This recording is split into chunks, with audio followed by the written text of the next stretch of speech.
Hello दोस्तों, good evening. नमस्कार। आप सभी का एक बार फिर से बहुत बहुत स्वागत है आप सभी के अपने यूट्यूब चैनल परीक्षा की शिक्षा में। आशा करते हो आपसे अच्छे होंगे, आपकी जो तैयारी है वो भी बढ़िया तरीके से चल रही होगी। तो जो बच्चे क्लास में फर्स्ट टाइम में पहली बार है हमारे चैनल पर, देखिए आपकी जो है बीएड प्रोफेसर 2023 की कंप्लीट तैयारी करवाई जा रही है। तो जिसे भी अपनी तैयारी कंप्लीट करना चाहते हो चैनल को सब्सक्राइब कर हमारे साथ जुड़े रहिए। साथ में उसका जो बेल आइकन दिया गया है बगल में, उसको प्रेस करके जो नोटिफिकेशन आएगा उसको ऑल कर लीजिएगा, ठीक है। अगर क्लास का समय देखें तो जीके जीएस की जो क्लासेस आती है सुबह 11 बजे आपको करवाई जाती है रेगुलर बेसिस पे। उसका जो है रीजनिंग क्लास देखिए तो आपको 2 बजे करवाई जाती है। फिर जो कलावर की क्लासेस देखिए आपको शाम को 4 बजे इसी टाइम पर करवाई जाती है, तो इसी टाइम पर जो आपको आना है।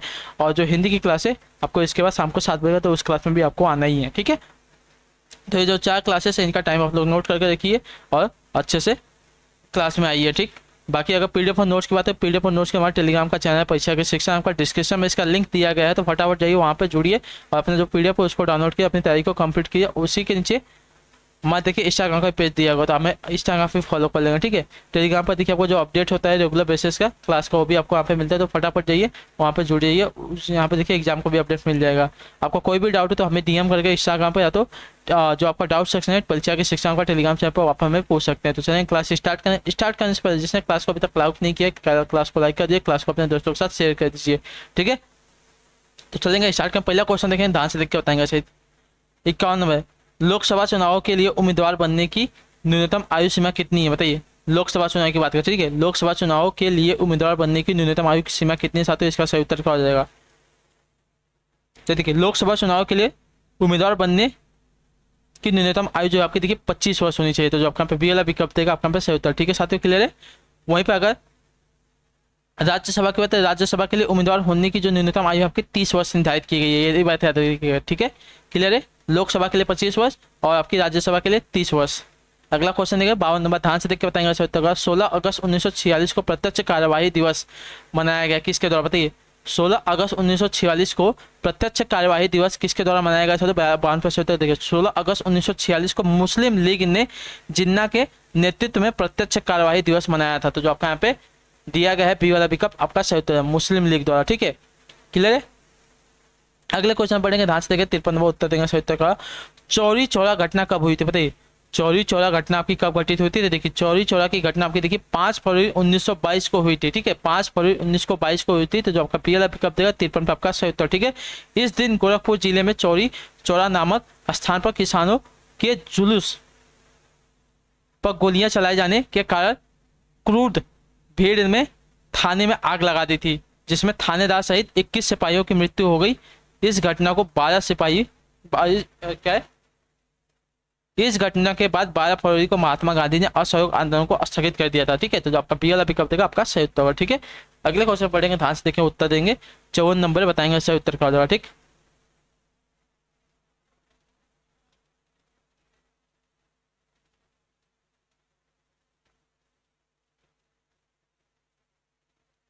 निम्नलिखित में से कौन कैबिनेट स्तर का होता है, बताइए। निम्नलिखित में से कौन जो आपका कैबिनेट स्तर का होता है, 54%। देखिए लोकसभा के विपक्ष का नेता जो है आपका देखिए कैबिनेट स्तर का मंत्री होता है, ठीक है। तो जो आपका यहाँ पे दिया गया है विपक्ष का नेता आपका सही उत्तर, ठीक है।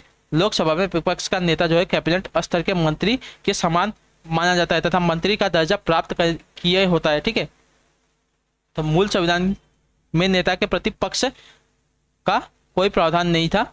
यह पद वर्ष 1977 में संसद द्वारा पारित अधिनियम के तहत स्थापित किया गया था, ये बात भी याद रखिए। तो जो आपका ये वाला विकल्प 54 पे आपका सही। अगला क्वेश्चन 55 नंबर, ध्यान से देख के बताइएगा सही का। प्रायद्वीपीय भारत के दक्षिणी छोर कन्याकुमारी स्थित है, कौन सा, बताइए।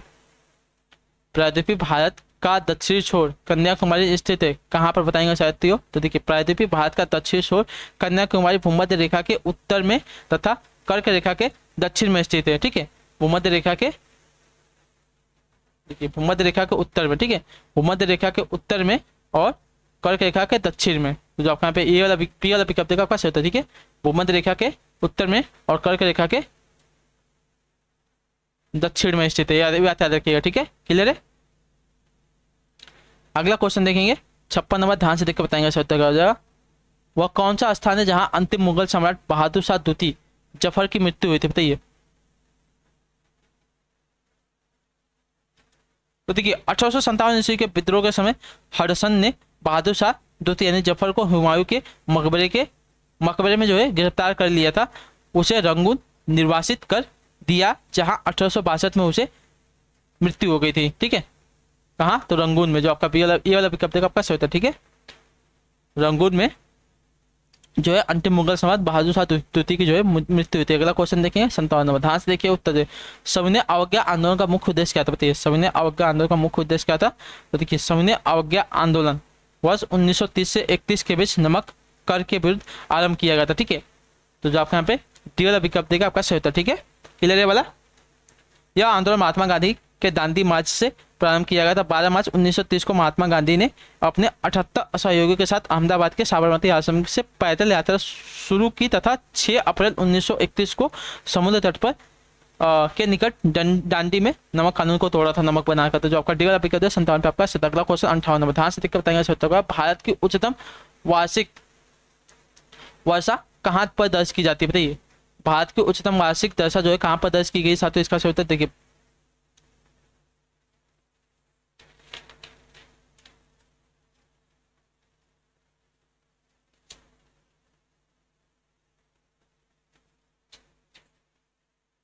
तो मासिनराम मेघालय में, ठीक है। भारत की उच्चतम वार्षिक वर्षा दर आपकी देखिए दर्ज की गई है मासिनराम मेघालय में। तो जो आपका सी वाला विकल्प 58 पे आपका सही उत्तर। अगला क्वेश्चन बढ़ेंगे, ध्यान से देखेंगे क्या पूछेगा, उत्तर देंगे, ठीक है।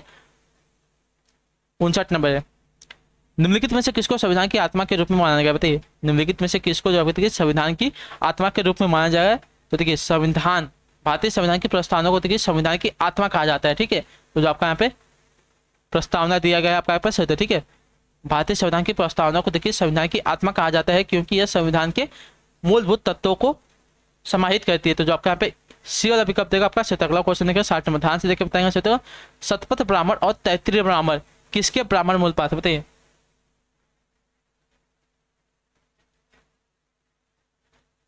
शतपथ ब्राह्मण और तैत्तिरीय ब्राह्मण किसके मूल पात्र? साथियों इसका सही उत्तर होगा, देखिए क्या दिया गया? शतपथ ब्राह्मण और मूलभूत ब्राह्मण, ठीक है। एक मिनट रुकिए, सॉरी, शतपथ ब्राह्मण और तैत्तिरीय ब्राह्मण की अगर बात करें तो देखिए आपके यजुर्वेद के मूल पात्र हो जाएगा। तो जो आपका यहाँ पे दिया गया है डी वाला आपका सही उत्तर, ठीक है। शतपथ ब्राह्मण और तैत्तिरीय ब्राह्मण आपके यजुर्वेद के ब्राह्मण मूल पात्र। तो जो आपका डी वाला विकल्प है 60 पे आपका। अगला क्वेश्चन देखेंगे, ध्यान से देख के बताएंगे सही उत्तर होगा, ठीक है। 61 में भिलाई इस्पात कारखाना स्थित कहाँ पर? बताइए, भिलाई इस्पात कारखाना कहाँ पर स्थित? देखिए, भिलाई इस्पात कारखाना आपका भारत के छत्तीसगढ़ के में स्थित है। जो आपका यहाँ पे दिया गया ये वाला विकल्प आपका सही उत्तर, ठीक है। यह भारत का पहला इस्पात कारखाना है। यह वर्ष 1955 में सोवियत संघ की सहायता से स्थापित किया गया था, ठीक है। तो जो आपका ये वाला विकल्प है 61 पे आपका सही। अगला क्वेश्चन 62 नंबर, ध्यान से देखिएगा, बताइएगा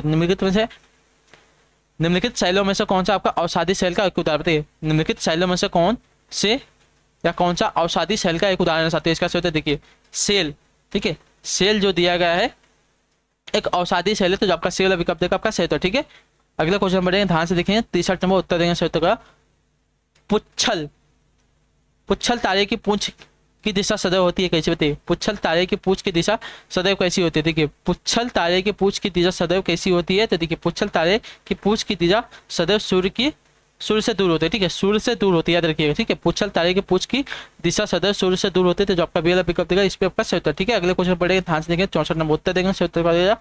निम्नलिखित में से कौन सा भ्रंश से संबंधित? बताइए, कौन सा आपका जो है भ्रंश से संबंधित? 64 पे सही। देखिए, भ्रंश से संबंधित आपका हो जाएगा ग्राबेन, ठीक है। जो आपका डी वाला विकल्प देगा आपका सही उत्तर, ठीक है।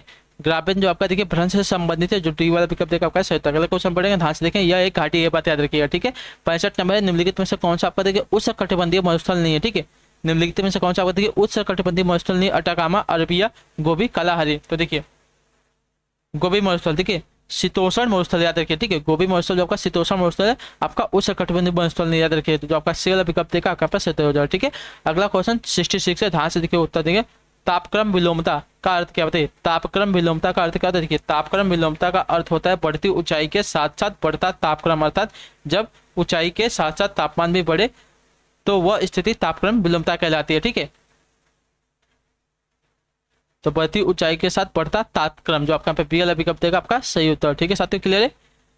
बढ़ती ऊंचाई के साथ बढ़ता तापक्रम, अर्थात जब ऊंचाई के साथ साथ ताप भी बढ़े तो वह स्थिति आपकी देखिए तापक्रम विलोमता कहलाती है। सारता परिवर्तन में ऊंचाई के साथ साथ तापक्रम का क्रमिक ह्रास होता जाता है, परंतु ताप ह्रास की यह परिक्रमा प्रत्येक स्थान तक तथा प्रत्येक समय एक जैसी नहीं पाई जाती है। तो जो आपका ई वाला विकल्प है 66 पे आपका 67 क्वेश्चन 67 उत्तर देंगे 76 का। शिवकिला प्रसिद्ध प्रवृत्ति दर्रा कहाँ पे बताइए? शिवकिला प्रसिद्ध प्रवृत्ति दर्रा कहाँ पे? देखिए शिवकिला प्रसिद्ध प्रवृत्ति दर्रा की अगर बात करें साथियों,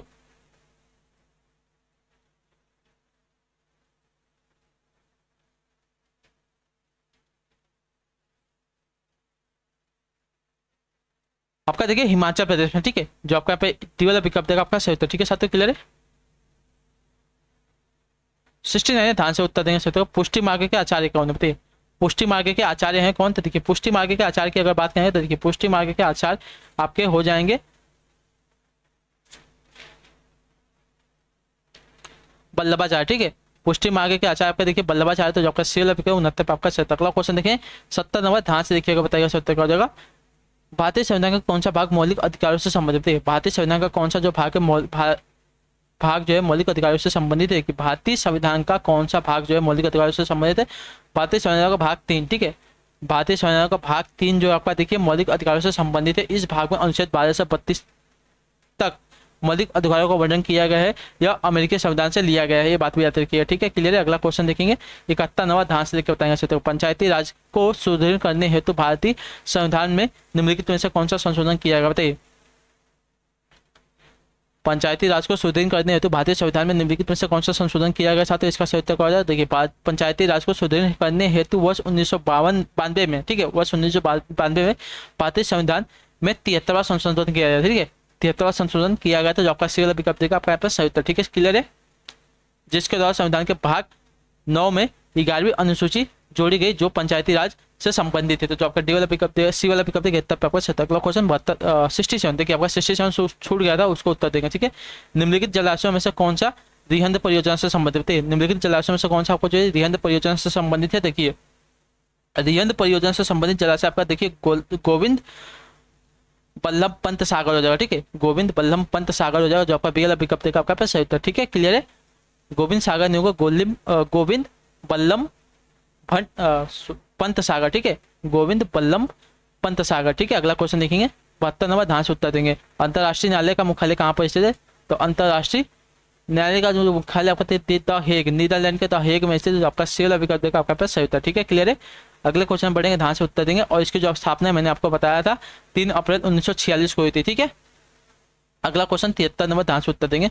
जनसंख्या नियंत्रण व परिवार नियोजन विषय भारतीय संविधान के अंतर्गत किस सूची में शामिल है बताइए?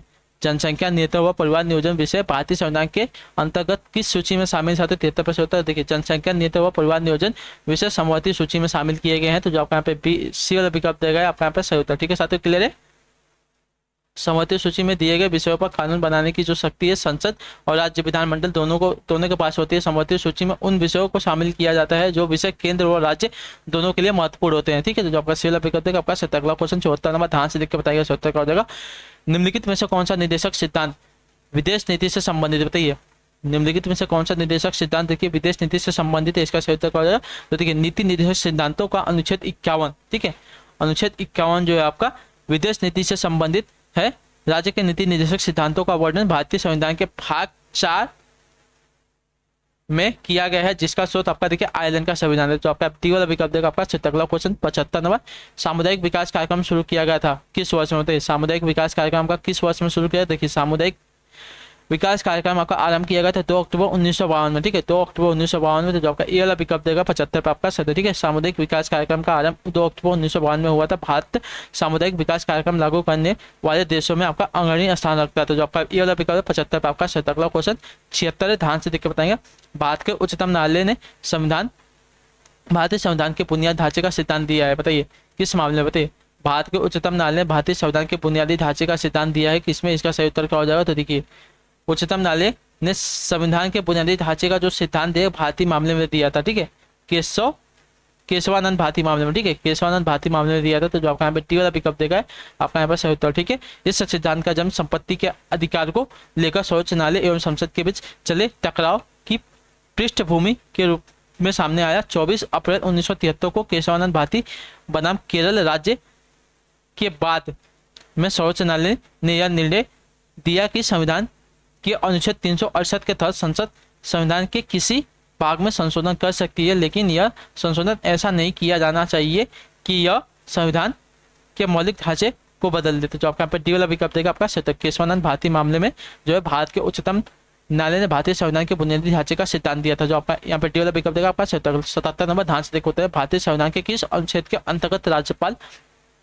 एक विधेयक को राष्ट्रपति की स्वीकृति के लिए सुरक्षित रखने की शक्ति रखता है? बताइए, भारतीय संविधान के किस अनुच्छेद के अंतर्गत राज्यपाल एक विधेयक को राष्ट्रपति की स्वीकृति के लिए सुरक्षित रखने की शक्ति रखता है? 77 देखिए भारतीय संविधान का अनुच्छेद 300, ठीक है 200, ठीक है। भारतीय संविधान का अनुच्छेद 200 राज्यपाल को राज्य विधायिका द्वारा पारित किसी विधेयक के विचारों को सुरक्षित रखने की असीम शक्ति देता है। यह अनुच्छेद राज्यपाल को यह शक्ति भी देता है कि वह राष्ट्रपति के विचारात यानी कि स्वीकृति विधेयक को रोक सकता है। तो जो आपका 77 पर आपका अगला क्वेश्चन 78 नंबर ध्यान से देखिएगा, बताइएगा सही उत्तर क्या हो जाएगा। भारत के उस राष्ट्रपति का निर्वाचन, ठीक है, भारत के उस उपराष्ट्रपति का निर्वाचन निर्वाचक मंडल द्वारा किया जाता है जिसका सदस्य होता है कौन? बताइए, भारत के उपराष्ट्रपति का निर्वाचन निर्वाचक मंडल द्वारा किया जाता है जिसके सदस्य कौन होते हैं? तो देखिए भारत संविधान के अनुच्छेद 66 के अनुसार उपराष्ट्रपति का निर्वाचन निर्वाचक मंडल द्वारा किया जाता है। इसमें संसद के दोनों सदनों के सभी सदस्य शामिल होते हैं, ठीक है। तो जो आपका यहाँ पे दिया गया है संसद के सदनों के सभी सदस्य, जो आपका यहाँ पे बी वाला विकल्प देगा आपका सही उत्तर, ठीक है। क्लियर है? यह निर्वाचन अप्रत्यक्ष रूप से समानुपातिक प्रतिनिधित्व पद्धति के अनुसार पर एकल संक्रमणीय मत द्वारा किया जाता है। तो जो आपका यहाँ पे पी वाला विकल्प देगा 78 पर आपका सही उत्तर। अगला क्वेश्चन 79 नंबर ध्यान से लेकर बताएंगे उत्तर का। कौन सा देश, ठीक है, दक्षिण, ठीक है, यानी कि सार्क का सदस्य नहीं, ठीक है। तो देखिए आपका जापान, ठीक है, जो आपका डी वाला विकल्प देगा आपका सही होता है, ठीक है। जापान सार्क का सदस्य नहीं है। इसके 8 सदस्य देखिए कौन कौन से, तो अफगानिस्तान, बांग्लादेश, भूटान, भारत, मालदीव, नेपाल, पाकिस्तान तथा श्रीलंका है। सार्क यानी कि दक्षिण जो आपका देखिए दक्षिण एशियाई क्षेत्रीय सहयोग संगठन है। इसकी स्थापना 1985 में की गई थी और जो इसका मुख्यालय है काठमांडू नेपाल में स्थित है, ठीक है। अगले क्वेश्चन बढ़ेंगे ध्यान से देखेंगे। 80 नंबर बताएंगे सत्य का। द्वितीय बौद्ध संगीति का जो आयोजन है साथियों किसके शासनकाल में हुआ था? देखिए द्वितीय बौद्ध संगीति की बात करें तो द्वितीय बौद्ध संगीति का जो आयोजन आपका शिशुनाग वंश के कालाशोक के संरक्षण में वैशाली में संपन्न हुआ था, ठीक है। तो जो आपका डी वाला विकल्प देगा 80 पे आपका, ठीक है। द्वितीय बौद्ध संगीति का जो आयोजन शिशुनाग वंश के कालाशोक के संरक्षण में वैशाली में संपन्न हुआ था। इस संगीति में अनुशासन को लेकर मतभेद के समाधान के लिए बौद्ध धर्म स्थापित और महासंघिक 2 भागों में बांटा गया। इसकी अध्यक्षता आपको देखिए साब कमीर ने की थी, ठीक है। तो जो आपका यहाँ पे टी वाला विकल्प देगा द्वितीय बौद्ध संगीति जो आयोजन आपको देखिए कालाशोक के शासनकाल में होता है। अगला क्वेश्चन देखेंगे। तो कालाशोक नहीं, सॉरी मैंने आपको बताया कालाशोक नहीं, शिशुनाग बोला मैंने ना, शिशुनाग में हुआ था, ठीक है। यहाँ पे आप सही कर लीजिए।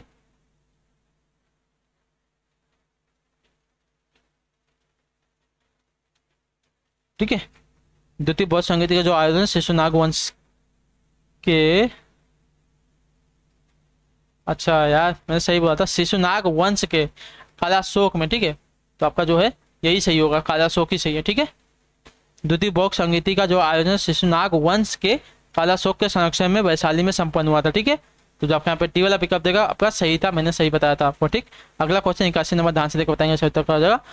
अकबर ने इबादत खाना का निर्माण करवाया था, कहाँ पर बताइए।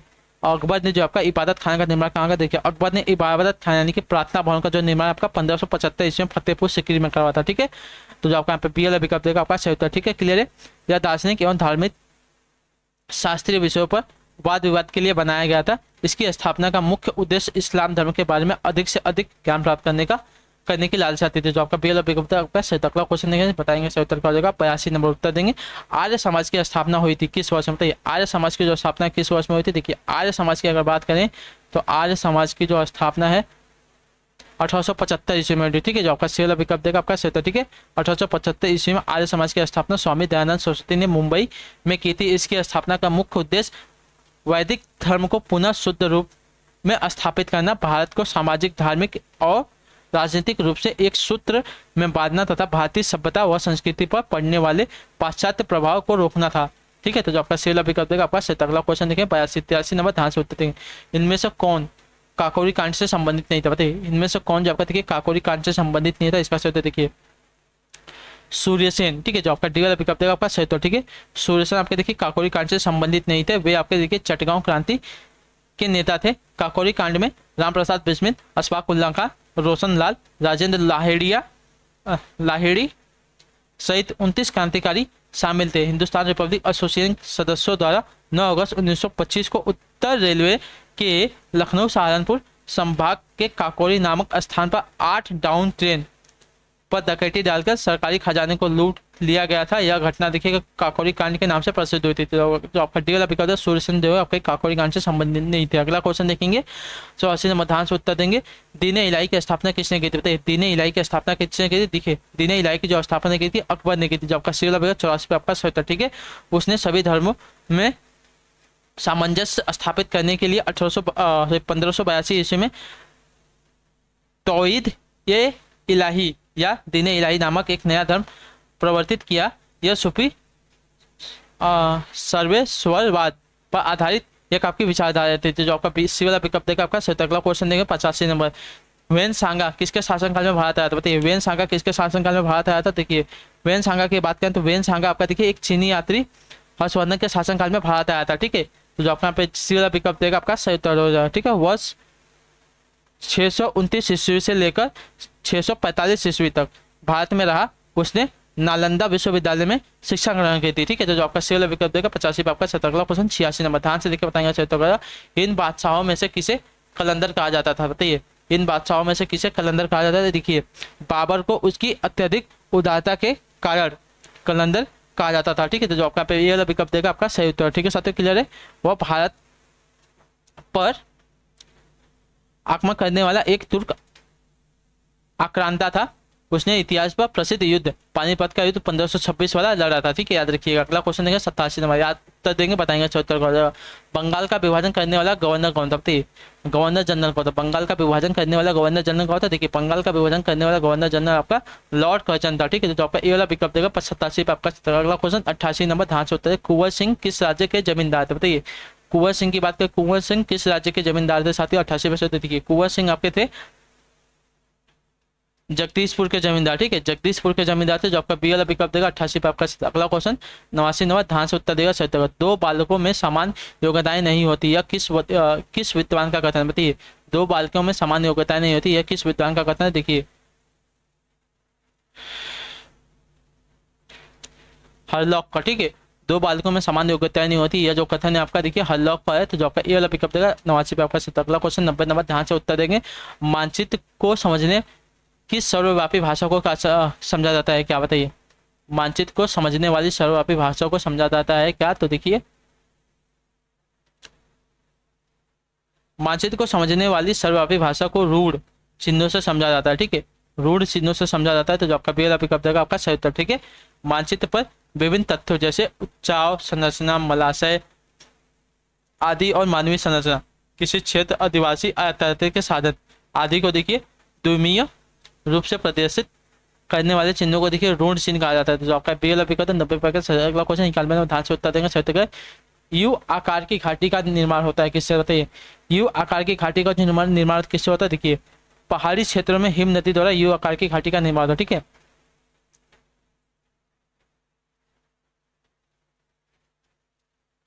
इस घाटी का जो कगार है खड़ा ढाल पहाड़ी क्षेत्र में हिम नदी द्वारा, ठीक है। पहाड़ी क्षेत्रों में हिम नदी द्वारा देखिए यू आकार की घाटी का जो है निर्माण होता है, याद रखिएगा, ठीक है। इस घाटी का जो आपका कगार है खड़ा ढाल वाला तथा तली सपाट होता है। तो जो आपका ए वाला विकल्प देगा आपका। अगला क्वेश्चन देखिए 92 नंबर ध्यान से उत्तर देंगे सही उत्तर का जाएगा, ठीक है। लोकसभा चुनाव अधिसूचित करने का अधिकार किसे होता है? बताइए लोकसभा चुनाव अधिसूचित करने का जो अधिकार किसे होता है? तो देखिए लोकसभा चुनाव अधिसूचित करने के जो अधिकार है चुनाव आयोग को होता है, ठीक है। जो आपका सी वाला विकल्प देगा आपका सही उत्तर, ठीक है। भारत में चुनाव आयोग की जो स्थापना 25 जनवरी 1950 में की गई थी। चुनाव आयोग के एक मुख्य चुनाव आयुक्त और 2 चुनाव आयुक्त होते हैं, ठीक है। एक मुख्य चुनाव आयुक्त और 2 चुनाव आयुक्त होते हैं। मुख्य चुनाव आयुक्त और अन्य चुनाव आयुक्तों की नियुक्ति भारत के राष्ट्रपति द्वारा की जाती है, ठीक है। याद रखिएगा। अगला क्वेश्चन देखें क्या पूछा है बताएंगे सही उत्तर का जाएगा, ठीक है।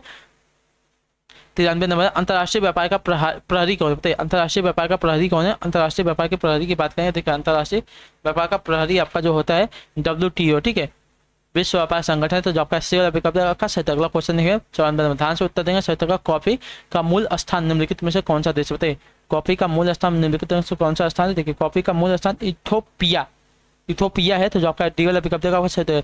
जबकि कॉफी का देखिए 50 से 75% हिस्सा अकेले ब्राजील निर्यात करता है। ब्राजील ने चीनी उत्पादन के पतन के साथ ही कॉफी के क्षेत्र में सब्सिडी दी, जिससे कॉफी उगाने वाले बहुत अमीर हो गए। ठीक है, तो जो आपका डी वाला विकल्प देगा आपका सही। अगला क्वेश्चन देखेंगे, पंचायती राज प्रणाली में कौन सी श्रेणी संरचना होती है, बताइए कितनी श्रेणी संरचना होती है? पंचायती राज प्रणाली में कितनी संरचना श्रेणी होती है? देखिए आपको पता होगा 3 होती है। ठीक है, याद रखना। ठीक है, 3 होती है। कौन कौन सी होती है आपको बता दिया है। तो देखिए ग्राम पंचायत, क्षेत्र पंचायत और जिला परिषद होती है। ठीक है, क्लियर है। अगला क्वेश्चन देखें 96 नंबर, ध्यान से उत्तर देंगे सत्य का। भारत में किसी दूसरे देश के साथ युद्ध की घोषणा करने का अधिकार किसके पास है, बताइए। भारत में किसी दूसरे देश के साथ युद्ध की घोषणा करने का अधिकार जो है किसके पास है साथियों, इसका सही उत्तर देखिए भारत में किसी दूसरे देश के साथ युद्ध की घोषणा करने का जो अधिकार है केवल राष्ट्रपति के पास होता है। ठीक है, तो केवल राष्ट्रपति के पास होता है। तो जो आपका यहाँ पे दिया गया केवल पी आपका यहाँ पे सही उत्तर है। ठीक है साथियों, क्लियर है। यह घोषणा मंत्रिमंडल के लिखित आदेश पर ही की जाती है। युद्ध की स्थिति में देश में आपातकालीन घोषणा यानी कि अनुच्छेद 352 राष्ट्रपति ही कर सकता है। राष्ट्रपति जल, थल तथा वायु तीनों सेनाओं का प्रमुख होता है, अर्थात वह सर्वोच्च सैन्य कमांडर होता है। तो जो आपका यहाँ पे ये वाला पिकअप देगा मतलब राष्ट्रपति आपका यहाँ पे सही उत्तर। अगला क्वेश्चन देखें 97 ध्यान से उत्तर देंगे। संविधान के अनुच्छेद 17 के तहत किसी व्यक्ति को प्राप्त होने वाले नागरिक अधिकार एक तहसान से संबंधित है, किससे? देखिए संविधान के अनुच्छेद 17 के तहत किसी व्यक्ति को प्राप्त होने वाले अधिकार आपके देखिए अधिकार अस्पृश्यता का उन्मूलन से संबंधित है। ठीक है, तो आपका जो दिया गया है डी वाला विकल्प आपका अगला क्वेश्चन 98 नंबर, ध्यान से देखिएगा बताएगा सत्य का होगा। सोम यानी कि ऋग वैदिक युग के नर देवता किसके देवता थे, बताइए। सोम यानी कि ऋग वैदिक युग के जो नर देवता थे किसके देवता थे साथियों, इसका सही उत्तर क्या है? देखिए सोम ऋग वैदिक युग के नर देवता जो आपके देखिए प्राय पौधों के देवता थे। ठीक है, तो जो आपका यहाँ पे दिया गया है सी वाला आपका यहाँ पे सही उत्तर। ठीक है, इसका वर्णन ऋग्वेद में 9वें मंडल में मिलता है। याद रखिए सोम हेतु 144 मंत्र समर्पित है। ऋग्वेद सनातन धर्म का आंतरिक स्रोत है। इसमें कई सूक्तों में विभिन्न वैदिक देवताओं की स्तुति करने का मंत्र है। ठीक है, तो जो आपका यहाँ पे इसी वाला पिकअप देगा सोम ऋग वैदिक युग में के नर देवता आपका देखिए पौधों के देवता था। अगला क्वेश्चन 99 में ध्यान से देखिएगा बताएगा सत्य का। राज्य नीति निर्देशक सिद्धांतों के अनुसार निम्न में से कौन से राज्य के दायित्व है, बताइए। ग्रामीण क्षेत्रों में कुटीर उद्योगों को बढ़ावा देना, उद्योगों के प्रबंधन, ग्रामीण श्रमिकों की भागीदारी। देखिए राज्य नीति निर्देशक सिद्धांतों का अनुसार दिए गए कथन जो दोनों हैं आपके सत्य हो जाएगा। ठीक है, जो आपका पी और क्यू आपका दोनों यहाँ पे कथन सत्य हो जाएगा, क्योंकि ग्रामीण क्षेत्रों में कुटीर उद्योगों को बढ़ावा देना तथा उद्योगों के प्रबंध में श्रमिकों की भागीदारी राज्य का मुख्य दायित्व है। ये दोनों कृत्य जो है क्रमशः अनुच्छेद 43 व 43 क में वर्णित है। तो जो आपका यहाँ पे सी वाला पिकअप 99 आपका सत्य। अगला क्वेश्चन 100 नंबर, ध्यान से देखिए बताएंगे सत्य का। भारतीय संविधान का कौन सा अनुच्छेद जो है नए राज्यों के गठन के विषय में, बताइए। भारतीय संविधान का कौन सा जो अनुच्छेद है नए राज्यों के गठन के विषय में है? देखिए भारतीय संविधान का अनुच्छेद 3 में नए राज्यों के गठन के संबंध में चर्चा की गई है। तो जो आपका यहाँ पे दिया गया है बी वाला आपका यहाँ पे सही उत्तर। ठीक है साथियों, की इस अनुच्छेद में कहा गया है कि राज्य का नाम, क्षेत्र, सीमा परिवर्तन का अधिकार तथा नए राज्य के गठन का जो अधिकार है संसद को है, परंतु संसद इसे संविधान में वर्णित नियमों से ही कार्यान्वित करेगी। अनुच्छेद 9 जो आपका देखिए नागरिकता से संबंधित है तथा अनुच्छेद अगर 12 की बात करें 12 और 22 तो मूल अधिकारियों से संबंधित है। ठीक है, तो इसी के साथ जो आपकी क्लास है साथियों आज की क्लास की यहीं पे कंप्लीट होती है। आई होप आपको जो क्लास है अच्छी लगी तो क्लास को लाइक करके चैनल को सब्सक्राइब करके जाएगा। बाकी हम आपसे मिलते हैं आपकी अगली क्लास में शाम को 7 बजे हिंदी वाली। तब तक के लिए टाटा बाय बाय, जय हिंद जय भारत। आपसे क्लास से जुड़ने के लिए बहुत बहुत ही धन्यवाद साथियों। ठीक, और चैनल पर नए हैं तो चैनल को सब्सक्राइब कर लीजिएगा।